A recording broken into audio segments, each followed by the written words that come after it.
নমস্কার সকলকে। আজ আমি আরও একটি নতুন ভিডিও নিয়ে চলে এসেছি। এই সিরিজের নাম শ্রীমদ্ ভগবদ্ গীতা যথাযথ, তে প্রতি শনিবার একটি করে ভিডিও আসবে। এই সিরিজে আমি আপনাদের বলবো শ্রীমদ্ ভগবদ্ গীতার প্রত্যেকটি শ্লোক এবং তার বাংলা অর্থ ও তর্জমা।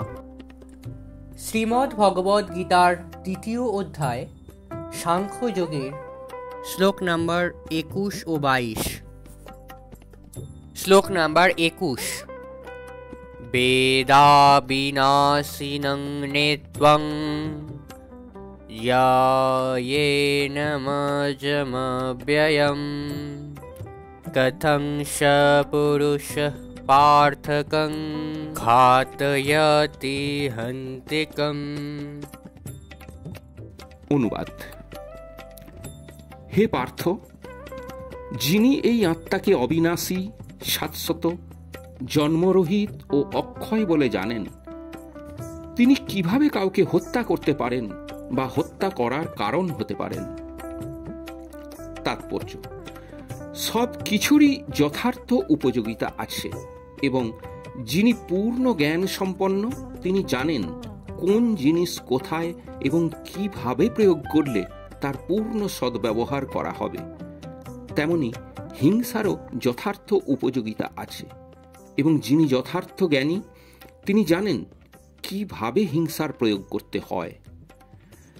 বিচারক যখন আসামিকে খুনের জন্য দোষী সাব্যস্ত করে প্রাণদণ্ড দেন, তখন হিংসাত্মক কাজ করছেন বলে বিচারককে কেউ অভিযুক্ত করে না, কেননা তিনি বিচারের রীতি অনুযায়ী এই দণ্ড দেন। মানব সমাজের শ্রেষ্ঠ নীতিশাস্ত্র মনু সংহিতাতে খুনিকে প্রাণদণ্ডে দণ্ডিত করার নির্দেশ দেওয়া আছে, যাতে এই মহাপাপীর জন্য পরবর্তী জীবনে তাকে আর ফল ভোগ করতে না হয়। তাই রাজা যখন খুনিকে প্রাণদণ্ডে দণ্ডিত করেন, তখন তা তার মঙ্গলের জন্যই করেন। তেমনি শ্রীকৃষ্ণ যখন যুদ্ধ করবার আদেশ দেন, তখন বুঝতে হবে চরম বিচারের জন্যই তিনি এই হিংসার বিধান করেছেন। তাই অর্জুনের কর্তব্য হচ্ছে ভগবানের নির্দেশ পালন করা, একথা জেনে যে কৃষ্ণের জন্য যুদ্ধ করার এই ধরনের কার্যকলাপ কখনোই হিংসাত্মক নয়। যেহেতু তার ফলে মানুষ তথা আত্মার বিনাশ হয় না, সুতরাং সুবিচারের স্বার্থেই তথাকথিত হিংসাত্মক কার্যকলাপের অনুমতি দেওয়া হয়েছে। অস্ত্রোপচার করা হয় রোগ নিরাময়ের জন্য, রোগীকে মেরে ফেলাবার জন্য নয়। তাই শ্রীকৃষ্ণের আদেশ অনুসারে যুদ্ধ করার ফলে অর্জুনের কোনো পাপ হবার সম্ভাবনা নেই। শ্লোক নাম্বার 22। वसंसे जीर्णानि यथा विहाय नवानि गृह्णन्ति नरोपराणि तथा शरीराणि विहाय जीर्णान् अन्यानि संजति नवानि देहि।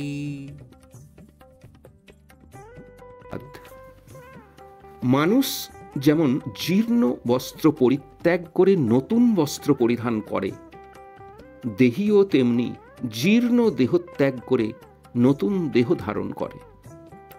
তাৎপর্য: পরমাণু সদৃশ্য জীবাত্মার এক দেহ ছেড়ে আর এক দেহ ধারণ করার তথ্যটি সর্বজনগ্রাহ্য।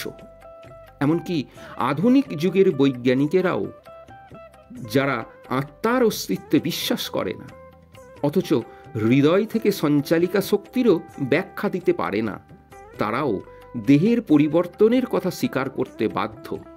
এই পরিবর্তনের ফলেই দেহে শৈশব, যৌবন ও বার্ধক্য দেখা যায়। বার্ধক্যের পর আত্মা অন্য দেহ ধারণ করে। ভগবান এখানে অর্জুনকে উপদেশ দিয়েছেন তার বৃদ্ধ পিতামহ ও শিক্ষকের দেহগত পরিবর্তনের জন্য শোক না করতে। পক্ষান্তরে সেই ধর্মযুদ্ধে প্রাণত্যাগ করার ফলে তাদের বিভিন্ন দেহগত কর্মফলের প্রভাব থেকে অচিরেই তারা মুক্ত হবেন বলে তার সুখী হওয়া উচিত। যজ্ঞ বেদিতে অথবা ধর্মযুদ্ধে আত্মোৎসর্গ করলে তৎক্ষণাৎ সমস্ত কর্মের প্রভাব থেকে মুক্ত হওয়া যায় এবং উচ্চতর জীবন লাভ করা যায়। সুতরাং অর্জুনের শোক করবার কোনোই কারণ ছিল না। এই পর্যন্তই। ভিডিওটা কেমন লাগলো অবশ্যই কমেন্ট করে জানাবেন। ভিডিওটা ভালো লাগলে চ্যানেলটা সাবস্ক্রাইব করবেন, পাশে থাকা বেল আইকনটি প্রেস করে দেবেন, লাইক, কমেন্ট এবং শেয়ার করবেন। সম্পূর্ণ ভিডিওটি দেখার জন্য অসংখ্য ধন্যবাদ।